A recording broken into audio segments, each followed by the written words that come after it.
আকাশের তারাগুলো মিটমিট করে জ্বলছে। চাঁদও মেঘের সঙ্গে লুকোচুরি খেলছে। তবে আমাদের মধ্যে আর কোনো লুকোচুরি নেই। নেই কোনো কিছু গোপন। বুকের ভিতরটা কেমন শান্তি শান্তি লাগছে। খোলা আকাশের নিচে নদীর পাড়ে মাদুর বিছিয়ে এভাবে চন্দ্রবিলাস দেখার মাধুরতা অতুলনীয়। আমি পাশ ফিরে শুয়ে ইভান ভাইয়ের দিকে তাকালাম। ওনার দৃষ্টি শূন্য আকাশের মধ্যে স্থির। আপনি কেন আমায় এতটা ভালোবাসেন? আমি তো অতিরিক্ত সুন্দরী নই। উনি এবার আমার দিকে ঘুরে তাকালেন। ওনার চোখে মুখে কেমন ঘোলাটে ভাব। এক অদ্ভুত নেশাতুর চোখে উনি তাকিয়ে আছেন। ওনার এমন দৃষ্টিতে আমি খানিকটা লজ্জা পেয়ে চোখ নামিয়ে নিলাম। উনি কোনো বনিতা না করে বলে উঠলেন, তোর চিৎকারুনি ভাবের জন্য আমি মুখ ফুলিয়ে বললাম, আমি মোটেও চিৎকারুনি না। উনি নিঃশব্দে হাসলেন।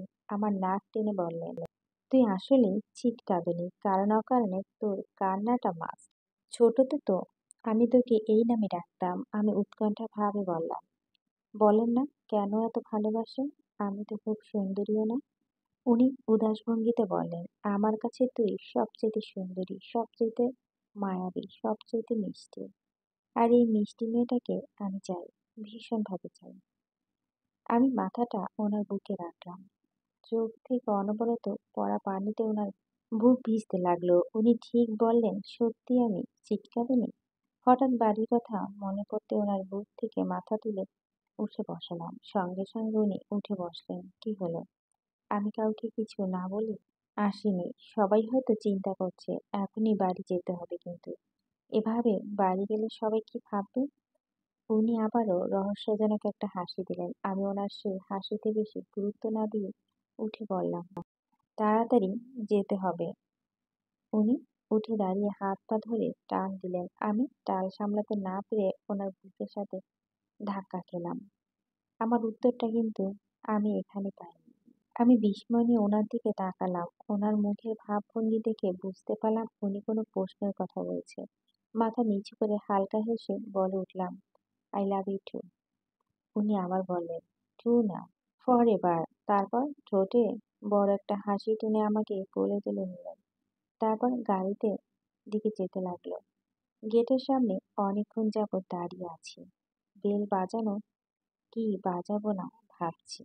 চিন্তা মাথাটা ভন ভন করছে। তার পিছনে নির্দ্বিধায় দাঁত কেলিয়ে হাসছি ইভান ভাই। না আছে কোনো চিন্তা, না আছে ভয়, আর না আছে মুখে লজ্জার ছাপ। ওনার কথা থাক, আমার তো আছে। কিভাবে মা মনিদের সামনে যাব তাই ভাবছি।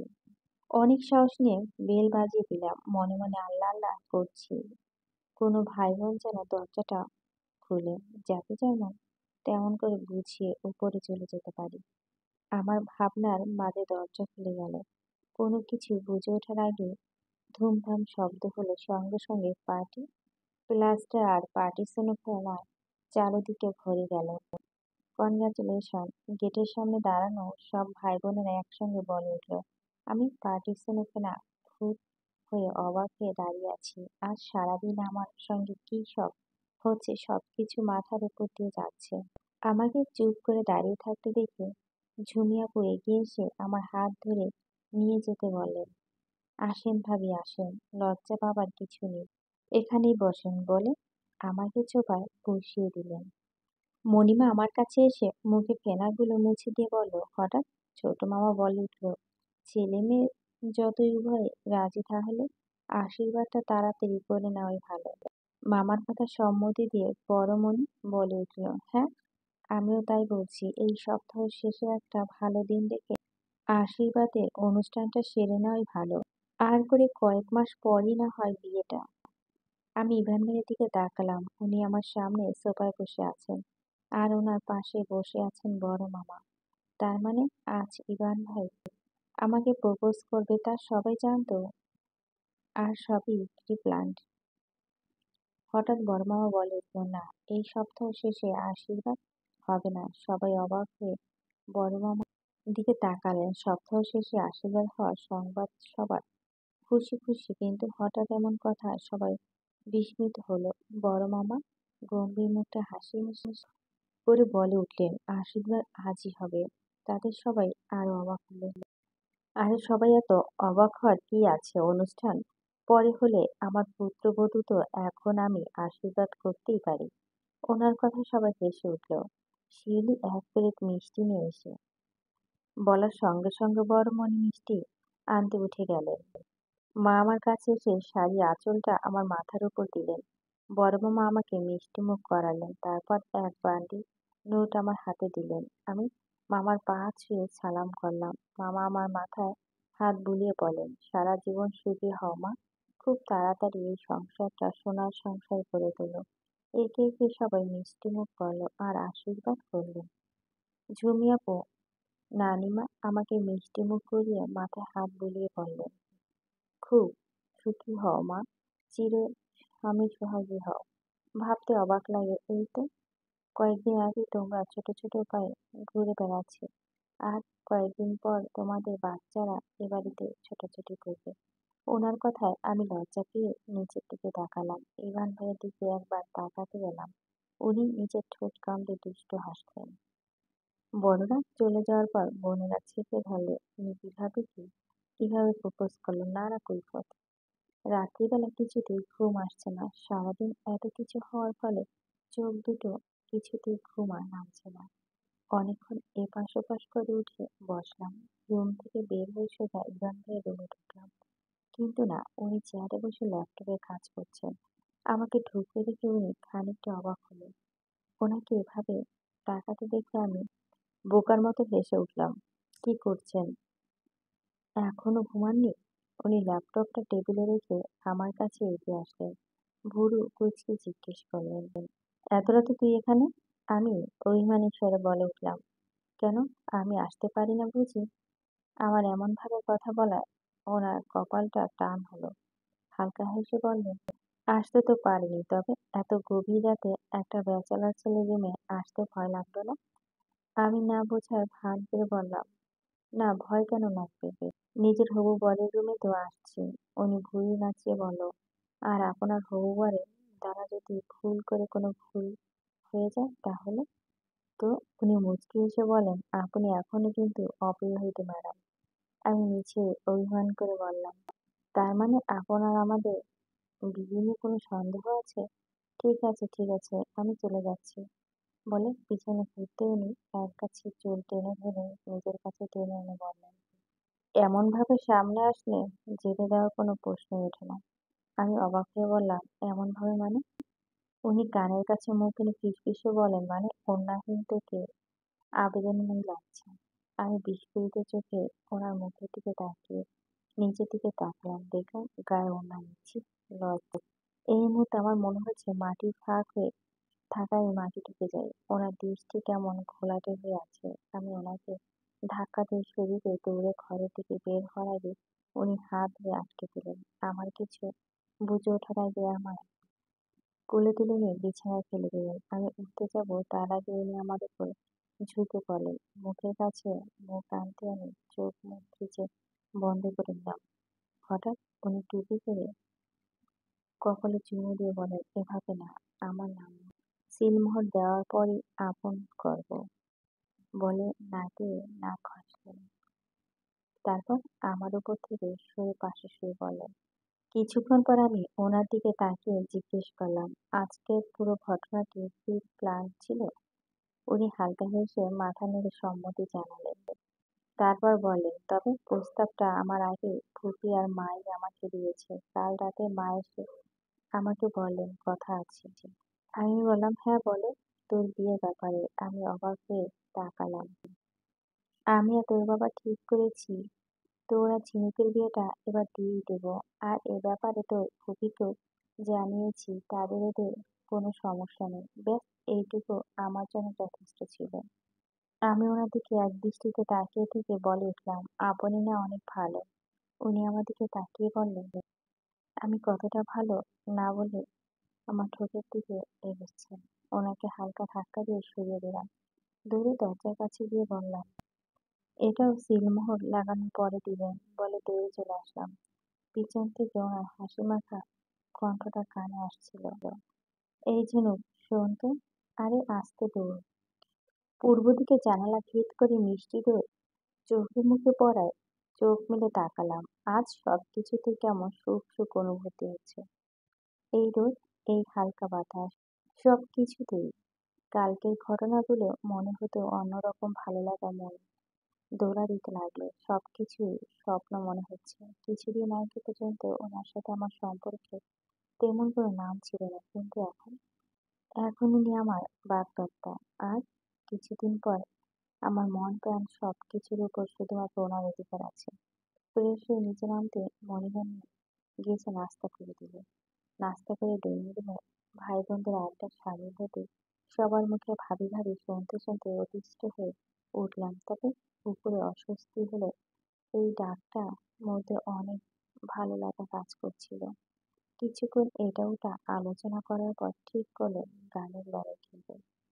হঠাৎ ড্রয়িং রুমের মোটা থামটার কাছে চোখ পড়তেই চোখ আটকে গেল। ইভান ভাই থামে, হেলান দিয়ে কাঁধ হয়ে বুকে হাত গুজে গম্ভীর দৃষ্টিতে আমার দিকে চেয়ে আছে।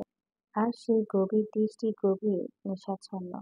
হঠাৎ ওনার পিছনে এসে আকিল ভাই দাঁড়ালো। ওনার কাঁধে এক হাত রেখে গলা ছেড়ে বলে উঠল, ভাই নিজেকে সামলা, আর কয়েকদিন পরই তো বিয়ে, তখন না হয় হয় শুভ দৃষ্টি করিস। আকিল ভাইয়ের কথা সবাই ওদের দিকে তাকালো। ইভান ভাইকে উদ্দেশ্য করে পিয়াস দিয়ে বলে উঠল, দুলাভাই চলো আমাদের সঙ্গে গানের লড়াই খেলবে। বলে আমার সামনে সোফাটায় বসালো। দুলাভাই, আপনাকে ভাবিকে ডেডিকেট করে একটা গান গাইতে হবে, ছোটন বলল। ইভান ভাই হালকা হেসে বলে উঠল, শালি সাহেবা, দুলাভাই আর ভাবি কম্বিনেশন একটু একটু একটু কিছু না, এই সম্বন্ধটা আমি বানিয়েছি।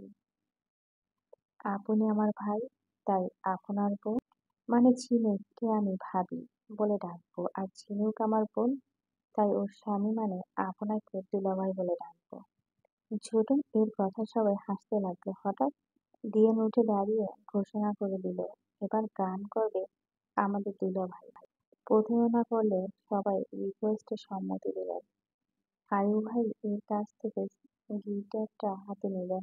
আমার চোখে ওনার গভীর দৃষ্টি নিক্ষেপ করে গিটারের তারে তুললেন। তারপর গাইতে শুরু করলেন।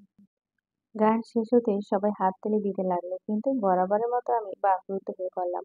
ওনার কণ্ঠে হয়তো ড্রাগ মেশানো থাকে, তাই তো বারবার কেবল আসক্ত হয়ে পড়ি। ওনার কণ্ঠে প্রথম হিন্দি গান শুনলাম। গানের প্রতিটা শব্দ পুরো হৃদয়ে আঘাত করেছিল। দুপুরবেলা রুমের দিকে যেতেই হঠাৎ থমকে দাঁড়ালাম। মনিমার রুম থেকে কথা কাটাকাটি তীব্র আওয়াজ আসছে। আমি থামতেই ইভান ভাইয়ের কণ্ঠ কানে এলো, আমি কোনো ভুল করিনি। আজিজ ফোন করে বলেছিল পান্নার অবস্থা। কে করেছিল? বাবা না আমি। আমি বলে দিয়েছি আমি করেছি, আর এটাও বলেছি চোরের মতো পালিয়ে না, বেরিয়ে সামনে আসতে। মনিমা উৎকণ্ঠা কণ্ঠে বলে, আবার সব শেষ করে দেবে, সব শেষ হয়ে যাবে আমার। তুই কেন বলতে গেলি ওকে এসব? কি দরকার ছিল? মা আমি না বললেও ও জানে পান্না এমন অবস্থায় কি করতে পারে। আর তুমি কেন বারবার আমাদেরকে দমে থাকার কথা বলো? এর আগেও দাদিকে ওরা মারলো, তবু তুমি বাবাকে প্রতিশোধ নিতে দিলে না। তবে আমি আর কোনো কিছু শুনবো না। আর আমি যেটা করছি সেটা একদম ঠিক করেছি। পান্না ঝিনুকের সঙ্গে খারাপ আচরণ করতে চেয়েছিল, তাই এই অবস্থা করেছি। এরপরে আহির যদি আমার কিছু করতে চায়, তবে ওকে আমি ছাড়বো না। এতটুকু শুনে আমি নিজে রুমে চলে আসলাম। আসন্ন বিপদের আভাস মনটা আবার আঁকড়ে উঠল। সন্ধ্যাবেলা ঘর থেকে বের হয়ে মা ডেকে বললেন, ঝিনুক চাটা তোর বড় মামাকে দিয়ে আয় তো। আমি চাটা হাতে নিয়ে মামার রুমে চলে আসতে দেখলাম মামা বিছানায় হেলান দিয়ে শুয়ে আছে। আমাকে আসতে দেখে মামা উঠে বসতে বসতে বলল, চা নিয়ে এসেছিস মা? আচ্ছা এখানে দে। আমি মামার হাতে চাটা দিতে মামা বলে উঠল, ঝিনুক আমার পাশে বস না মা। জি মামা। আমি মামার পাশে বসতেই মামা আমার মাথায় হাত বুলিয়ে দিয়ে বলল, এত তাড়াতাড়ি বড় হয়ে গেলি তোরা? সত্যি ভাবতে অবাক লাগে। বলে হতাশ ভরা দৃষ্টিতে সামনের দিকে তাকালেন। তারপর আবার বলতে লাগলেন, সারা জীবন রাজনীতি ব্যবসা নিয়ে ব্যস্ত থেকেছি, পরিবারকে ঠিকমতো সময় দিতে পারিনি। তার জন্য তোর মণিমা নানিমা কত অভিমান করেছে। বলে উদাস ভঙ্গিতে হালকা হাসলেন।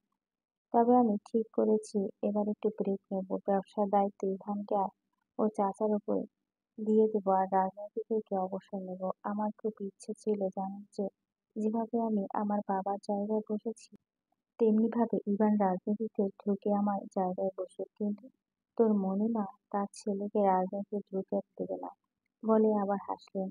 তোর নানিমা মারা যাওয়ার পরে সংসারটা বড় আগোছালো হয়ে পড়েছিল। ইভান দূরে থাকায় কালীন তোর মণিমা এমন কোনো রাত ছিল না যে চোখের পানি ফেলতো না। ওর চোখের পানি দেখে নিজেকে বড্ড অসহায় মনে হতো। অনেকবার বলেছিলাম ফিরিয়ে আনি ইভানকে, তবু সে নিজের সিদ্ধান্ত অটল। সে ফিরাতে দেয়নি। সব সুখ শান্তি যেন শেষ হয়ে গিয়েছিল। বহুদিন পর এই সংসারটাকে আবারও সুখ শান্তি ফিরে এসেছে। মারে, তোকে এবার একটা সংসারটাকে সামলাতে হবে। সংসার সুখ শান্তি বজায় রাখতে হবে। তোর মনমা বড্ড রাগী আর জেদ জানিস। যে সিদ্ধান্ত একবার নিবে তা থেকে তাকে সরানো খুব মুশকিল। ছেলেটা রয়েছে একেবারে মায়ের মতো অত্যন্ত রাগী। তবে আমার ইভান এখনো অনেক সহনশীল হয়েছে, অনেক ধৈর্যশীল হয়েছে, নিজের রাগকে কন্ট্রোল করতে শিখেছে। তবে কি জানিস, ওরা দুজনেই তোকে অত্যাধিক পরিমাণ ভালোবাসে। আমি ছলছল চোখে মামার দিকে তাকালাম, তখনই দরজার কাছে থেকে হাসি মিশ্রিত কণ্ঠ বলে উঠল, মামা, ভাগ্নিতে কি এমন কথা হচ্ছে হ্যাঁ? বড়ই বড় মণিমা ঘরে ঢুকলেন। ভুল বললে, মামা ভাগ্নি না, বাবা মেয়ে বা বড় মামা হাসতে হাসতে বললেন। মণিমা হাসতে হাসতে আমাদের পাশে এসে বসলেন। আমার দিকে তাকাতে অস্থিরভাবে বলে উঠলেন, কি হয়েছে ঝিনু, কান্না করছিস কেন? বল আমাকে, আমি কিছু বলতে দেবো। তার আগেই মামা বলে উঠল, তোমার জন্যই তো। মণিমা আমার দিকে অবাক চোখে তাকালেন। তখনই মামা হো হো করে হাসতে লাগলেন। মণিমা মাথা পেতে হালকা ঘুষি মেরে বললেন, সবসময় ইয়ার্কি না। মামার মনে কাণ্ড দেখে আমার হাসতে লাগলাম। কান্নার কারণ লুকাতে আমি মণিমাকে বলে উঠলাম, মণিমা, আমার মাথা ব্যথা করছে, তোমার কাছে কি ড্রিঙ্কস আছে? হ্যাঁ আছে, তো দাঁড়া দিচ্ছি, বলে আমাকে ড্রিঙ্কস এনে বের করে দিল। কিছুক্ষণ পর ঘর থেকে বেরোতে মণিমাকে বলা মামার কণ্ঠ কানে আসলো, কত তাড়াতাড়ি বড় হয়ে গেল, তাই না? আমার ছোট্ট ইভানটা বিয়ে হতে যাচ্ছে, ভাবতে অবাক লাগছে। এবার শুধু ছোট ছোট পোঁতাপুতনির মুখ থেকে যেতে পারলেই হয়। কোথাও যাবা তুমি? মণিমা বলল। মামা হালকা হেসে বলল, বয়স তো হচ্ছে এতটুকু বলতে মণিমা থামিয়ে দিয়ে বলে উঠল, কোথাও যাওয়া হবে না তোমার। রাতের বেলা খাওয়া দাওয়া করে ঘরে চলে আসলাম। ঘুমানোর প্রস্তুতি নিতেই হঠাৎ ফোনটা টুং করে বেজে উঠল। হাতে নিতে দেখলাম ইভান ভাইয়া মেসেজ। ছাদে আয়, মেসেজটা থেকে বেশ অবাক হলাম। এত রাতে উনি ছাদে কেন ডাকছেন? কিছুক্ষণ ফোন হাতে চুপ করে বসে থেকে ছাদের দিকে পা বাড়ালাম। ছাদে উঠে আসতেই দেখলাম ছাদ ফাঁকা, কেউ নেই। মনে কিছুটা ভয় হলো। ফাঁকা ফাঁকা কণ্ঠে ডাকলাম, ভাইয়া। কোনো উত্তর না পেয়ে যেই চলে আসতে যাব, তখনই কেউ হাত ধরে টান দিল। আমি তাল সামলাতে না পেরে ওনার বুকে গিয়ে ধাক্কা খেলাম। পিট পিট করে উপরে তাকাতে দেখলাম ইভান ভাইয়া রাগী চোখে তাকিয়ে আছে। আমি তোর ভাই হই? আমি ওনার বুক থেকে মাথা তুলে একটু সরে মাথা নিচু করে দাঁড়ালাম। আমাকে দেখে তোর ভাই মনে হয়? উনি বলার ভঙ্গি দেখে ভয়ে আমার গলা শুকিয়ে আসছিল। ধীরে ধীরে বলে উঠলাম, আপনাকে দেখলে আপনি আপনি আমার মুখ থেকে ভাই বেরিয়ে যায়। কথাটা শেষ হতে না হতেই উনি আমার দুবাহু শক্ত করে ধরে দেয়ালে ধাক্কা দিলেন। দেয়াল উঁচু হয়ে থাকা কাটার পিঠে আঘাত পেয়ে আমি আর্তনাদ করে উঠলাম। আমার আর্তনাদ ওনার কানে পৌঁছাতে না পৌঁছাতে উনি ব্যস্ত ভঙ্গিতে বলে উঠলেন, এই ঝিনুক, কি হলো? লাগলো তোকে? পিছনের দেওয়ালে কাটার ওপর ওনার চোখ পড়তেই চমকে উঠলেন। ও শিট, আই অ্যাম সরি। অস্থিরভাবে বলে উঠলেন, খুব ব্যথা করছে? না ঠিক আছে, বেশি আঘাত লাগেনি। রুমের ওষুধ লাগানোর জন্য প্রায় 15 মিনিট যাবৎ জামার চেইনটা খোলার চেষ্টা করছি, কিন্তু কিছুতেই খুলতে পারছি না। খুলতে না পেরে একসময় হাঁপিয়ে উঠে ওষুধ না লাগানোর সিদ্ধান্ত নিলাম। উঠে আসতে গিয়ে হঠাৎ আয়নার দিকে চোখ পড়তেই চমকে উঠলাম। ইভান ভাই ব্যালকনির দিকে রুমে ঢুকছেন। আমি উঠে পিছনে তাকিয়ে বলে উঠলেন, আপনি এখানে কিভাবে আসলেন? উনি কিছু না বলে আমার দিকে এগিয়ে আসলেন। আমাকে সামনে দেখে ঘুরিয়ে জামার চেন হাত দিলেন। আমি কেঁপে উঠলাম। উনি চেনটাকে নামাবার চেষ্টা করতে লাগলো। বেশ কিছুক্ষণ পর যখন খুললও না, তখন উনি বলে উঠল, ড্রেসটা কি খুব পছন্দের? আমি অবাক হয়ে আয়নার ওনার দিকে তাকালাম। আমার মুখ দিয়ে কিছু বের হওয়ার আগেই উনি চেনটা ধরে খুব জোরে টান দিলেন। সঙ্গে সঙ্গে চেনটা ছিঁড়ে গেল। আমি চমকে উঠলাম। উনি পিঠে জামাটা দুহাত দিয়ে সরিয়ে পিঠে আলগা করে দিলেন। আমি আয়নার ওনার দিকে তাকিয়ে দেখলাম উনি কেমন ফ্যাকাশে দৃষ্টিতে পিঠের দিকে তাকিয়ে আছে। পিঠের ক্ষতস্থানটা পাশে হাত দিয়ে উনি আলতোভাবে ছোট ছোঁয়ালেন। ওনার স্পর্শে আমার প্রতিটা শিরা উপশিরায় ভালো লাগার অদ্ভুত অনুভূতি রয়ে যেতে লাগলো। উনি ড্রেসিং টেবিলের উপর রাখা মলমটা নিয়ে আমার পিঠে লাগিয়ে দিলেন।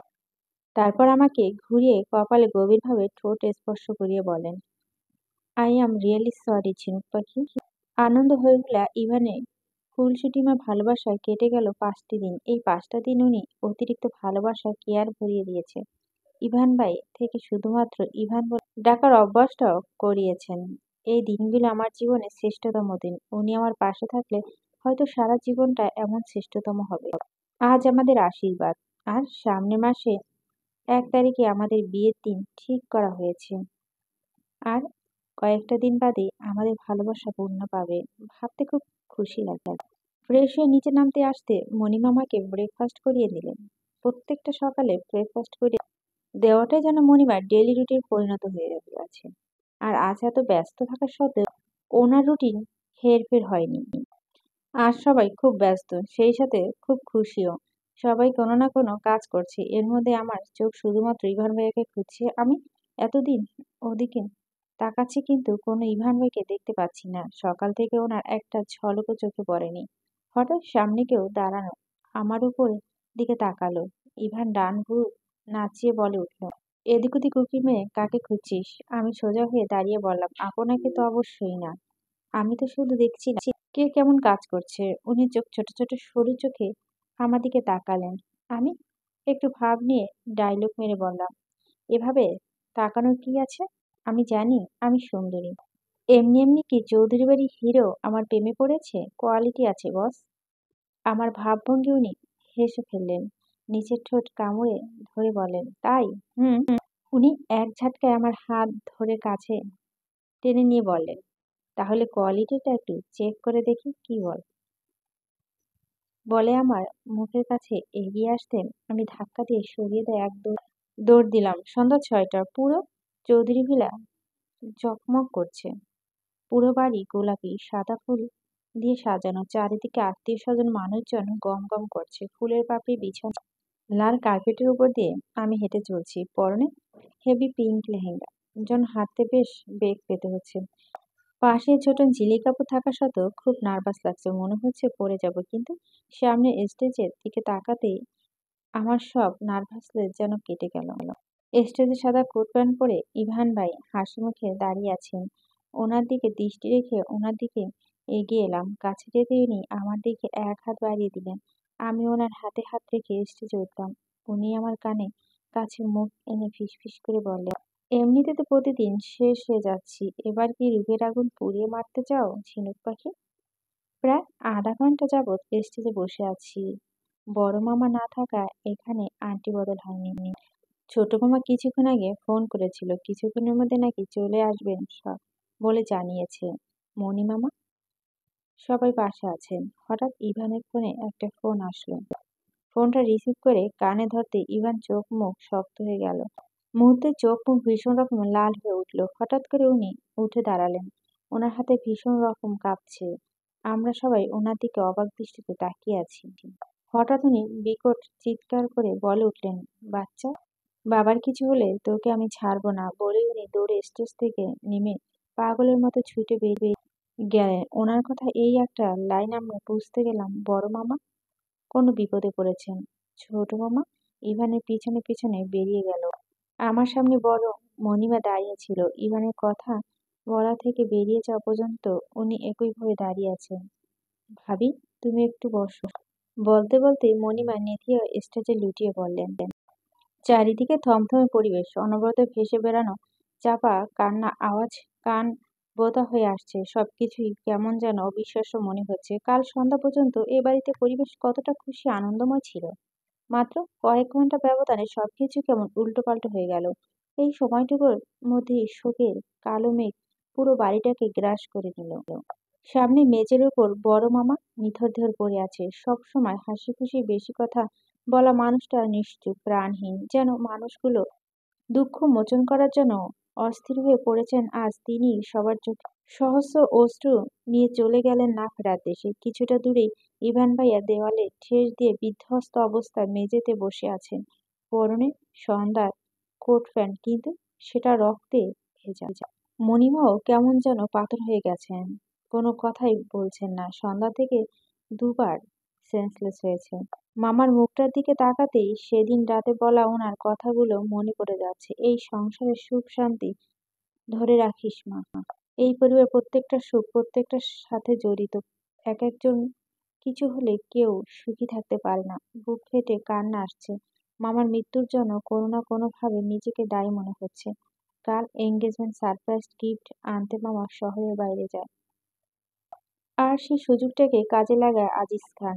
লোক লাগিয়ে মামার গাড়ির ব্রেক ফেল করিয়ে দিয়ে সেটা ইভান ফোনে জানায়। ফোন পেয়ে সঙ্গে সঙ্গে ইভান বেরিয়ে যায়, কিন্তু ততক্ষণে মামা গাড়ির ব্যালেন্স হারিয়ে একটা গাছের সঙ্গে ধাক্কা মারে। আমরা খবর পেয়ে হসপিটালে যাই। ওখানে গিয়ে বাইরে ইভানকে দেখতে পাই। প্রথম ওনার চোখে পানি দেখতে পাই। হসপিটালে গিয়ে জানতে পারি মাথায় প্রচন্ড আঘাত পেয়েছে। স্পটে আমার মৃত্যু হয়েছে। হঠাৎ কিছু লোক বাইরে থেকে এসে বলল, এবার লাশ ধোয়াতে হবে।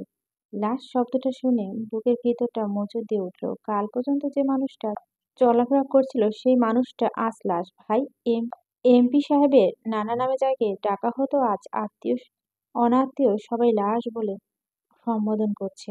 মামাকে নিয়ে চলে যেতেই সবাই কান্না ভেঙে পড়ল। আশেপাশে কিছু মেয়ে বড় মণিকে স্নান করিয়ে দিয়ে একটা সাদা থান পরিয়ে দিল। সকালে তিনি মাটি দিয়ে সবাই ফিরে আসলে ইভান আসলো না। মানসিকভাবে সবাই বিধ্বস্ত থাকলো। মা চাচিরা মণিমাকে নানাভাবে সান্ত্বনা দিচ্ছে, কিন্তু মণিমা যেন পাথরে পরিণত হয়ে গেছে। ওনাকে এমন অবস্থা, এমন বেশে দেখে বুক ছিঁড়ে যাচ্ছে। হঠাৎ ইভান ভাই ভিতরে ঢুকলো। দোতলায় গিয়ে কিছুক্ষণ পরে আবার নেমে আসলো, কিন্তু এবার পিছনে পিছনে ছোট মামা নেমে আসলো। ইভানকে উদ্দেশ্য করে বলল, দেখো, মাথা গরম করে ভুল কিছু করে ফেলো না, আমাদেরই বিপদ। আজ আজিজ এটাও চায় আমরা কিছু ভুল করি। আমাদের ঠিক সময়ের জন্য অপেক্ষা করতে হবে। ইভান চিৎকার করে বলে উঠল, না চাচু, আজ আমি কোনো সঠিক সময় অপেক্ষা থাকবো না। আজ হয় আমি বাঁচবো, না হয় আজিজ। এই কাজটা এর আগে করলেও আজ বাবা বেঁচে থাকতো, আমাদের সাথে থাকতো। কিন্তু এ কি ভুল আমি বারবার করব না। আজই ওর শেষ দিন। হঠাৎ আমার পাশে বসে থাকা বড় মণিমা উঠে ইভানের কাছে গেলেন। সবাইকে অবাক করে দিয়ে ইভানের গালে সজোরে থাপ্পড় মারলেন। চিৎকার করে বলতে লাগলেন, তোর বাবার মৃত্যুর জন্য আজিজ নয়, তুই দায়ী। হ্যাঁ, তুই নিজেই দায়ী। সেদিন আমি বলেছিলাম পান্নার অমন অবস্থা কে করেছে তা আজিজকে না বলতে, কিন্তু তুই তা শুনলি না। তুই সব সামলে নিবি বলেছিলি, কিন্তু সামলে নিতে পেরেছিস? পেরেছিস বল? আজ তোর ভুলের মাসুল আবারও অন্যজনকে দিতে হলো। এখন মনে হচ্ছে আল্লাহ তোর ভুলের জন্য তোর বাবাকে না নিয়ে তোকে কেন নিল না? তাতে অন্য সবাই তো বেঁচে যেত। আজ তুই যেটা করতে যাচ্ছিস তার জন্য ভবিষ্যতে এই মেয়েটাকে আমাকে আঙ্গুল দিয়ে দেখিয়ে কোনো মাসুল দিতে হবে না, তার গ্যারান্টি দিতে পারবি? পরিবারের অন্য কেউ সমস্যা পড়বে না, তার গ্যারান্টি দিতে পারবি? পারবি বল? আজ মনে হচ্ছে তোকে জন্ম দেওয়াটাই আমার ভুল হয়েছে। তোকে পৃথিবীতে আলো দেখাতে দেওয়াটা আমার ভুল হয়েছে। আজ আমাকে দেখছিস এমন বেশ, এমন সাজ, এসব কিছু যেন তুই দেয়। আমার এই বৈধব্য জীবনের জন্য তুই দেয়। আমি আমার মা তুল্য শাশুড়িকে হারিয়ে তোর জন্য অনেক হয়েছে। আর না, আর করো জীবন ঝুঁকি আমি নিব না। আজকের পর থেকে তোর এই মুখ আমার সামনে দেখাবি না। চলে যা। তোর ছায়াও যেন আমার পরিবারের উপরে ঝিনুক উপরে না পড়ে। যা, চলে যা। বলে মণিমা অন্যদিকে ফিরে তাকালেন। মণিমার চোখে মুখে দিয়ে মনে হচ্ছে আগুনের শিখা বের হচ্ছে। ছোট মামা বলে উঠলেন, ভাবি, তুমি এমন বলো না। ইভান আমাদের পরিবারের একমাত্র ছেলে, বড় ভাই। এটা চাই তো ইভান পরিবারের জায়গায় বসে বিজনেস সামলাক।